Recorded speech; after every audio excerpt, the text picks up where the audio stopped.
मंचावरील मान्यवर, विशेषतः आमचे ज्येष्ठ मार्गदर्शक नानासाहेब, त्यानंतर पिंपळ काका, माजी जिल्हाध्यक्ष विश्वासप्पा शिंदे, नुकतेच आपले जिल्हाध्यक्ष असलेले, परंतु आता ते त्यांनी माझी म्हणावं लागेल खरं म्हणजे, परंतु म्हणावं लागेल धीरज भैया पाटील, डॉक्टर नवगिरे, सर्व तालुकाध्यक्ष नानाभाऊ, सर्वांनाच विजय वाघमारे, सर्व उपस्थित मंडळींना माझा नमस्कार.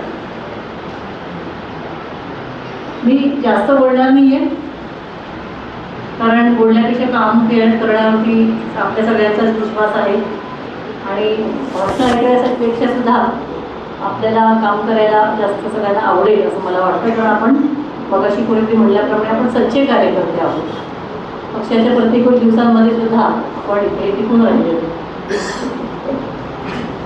जगाच्या पाठीवरती आणि स्थानिक पातळीवरती त्या सगळ्या घडणाऱ्या घडामोडींचा आपापसात संबंध असतो. त्यामुळे उदाहरणार्थ अमेरिकेने आणि इस्रायलने मिळून केलेला इराणवरचा हल्ला, त्यामुळे आपल्याकडची महागाई भडकली असं आपले पंतप्रधान सांगतात. ते खरं आहे का नाही हे आपण तपासून बघायला हवं, परंतु त्याचा परिणाम म्हणजे थेट जगाच्या पाठीवरच्या घडामोडींचा परिणाम आपल्या दैनंदिन आयुष्यावरती होत असतो. म्हणून इंग्रजीमध्ये असं म्हणतात की थिंक ग्लोबली आणि ॲक्ट लोकली. तर ह्याप्रमाणे आपण चालायला हवं. भारत जोडो यात्रेच्या निमित्ताने माननीय राहुल गांधींनी जे आपल्याला सांगितलं आहे की आपण आपल्या माणसं प्रेमाने जोडायची.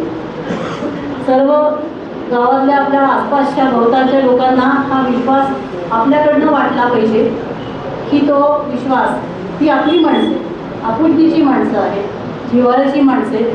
त्यांच्याकडे रात्रीच्या भर मध्यरात्री आपण गेले तरी आपल्याला काहीतरी दिलासा मिळेल अशी ही माणसं आहेत.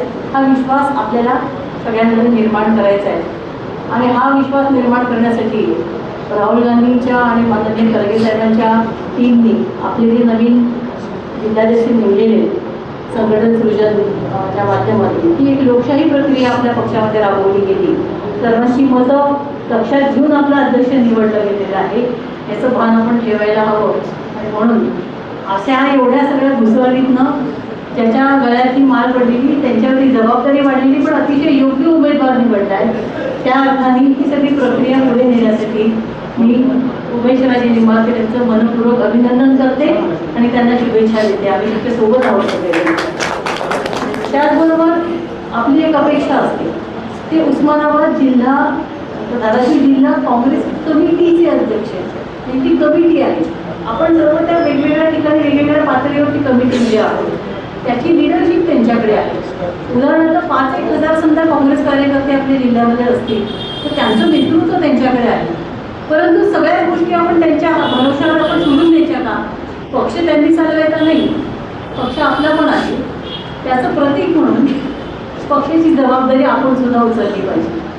पक्ष चालवायचा म्हणजे नेतृत्वाने पैसा खर्च करायचा आणि बाकीच्यांनी नुसतं जायचं असं नाही करायचं.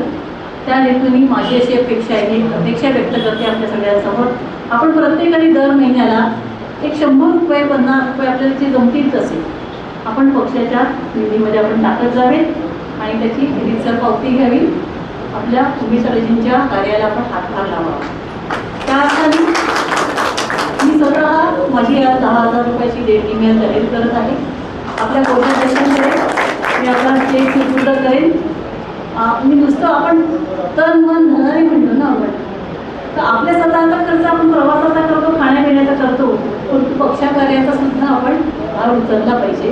या अर्थाने आपण सर्वांनी देणगी द्यावी अशी मी आपल्यासमोर अपेक्षा व्यक्त करते. आणि त्याचबरोबर ही विचारधारांची लढाई आहे. बंगालमधल्या निवडणुकांमध्ये, तमिळनाडूमधल्या निवडणुकांमध्ये आपण पाहिलं की प्रादेशिक पक्षांचं आता काय व्हायला लागलेले.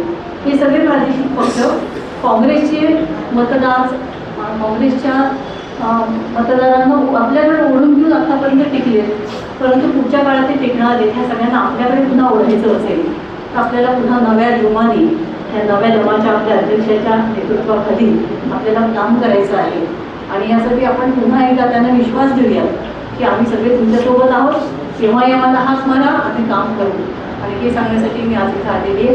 सर्वांना पुन्हा एकदा आपला एक कर्नाटकमध्ये आता नुकतीच एक घटना घडली. माजी मुख्यमंत्री म्हणजे त्यांना ते सिद्धरामय्या म्हणतात, माजी मुख्यमंत्री म्हणतात, डी के शिवकुमार नवीन झाले. हा जो सत्ता बदल असतो, एक मुख्यमंत्री दुसऱ्या मुख्यमंत्र्याकडे आपली खुर्ची सोपवतो, ते किती सहजपणे आणि किती लोकशाही पद्धतीने आणि पक्षाध्यक्षांच्या आदेशानुसार किती सुरळीत काम चालतं, हे आपण उत्तम नमुना आपण ठेवलेला आहे. तो नमुना आज मला इथं पाहायला मिळतो. आपण दोघांनी अतिशय समंजसपणे आणि एकमेकांच्या साथीने जे आपण आज सोपवलेली पद सोपवलेले त्याचा खूप आनंद होतो आहे. त्याबद्दल आपलेही अभिनंदन, आपल्यालाही शुभेच्छा आणि पुन्हा एकदा सर्वांना शुभेच्छा देते. धन्यवाद.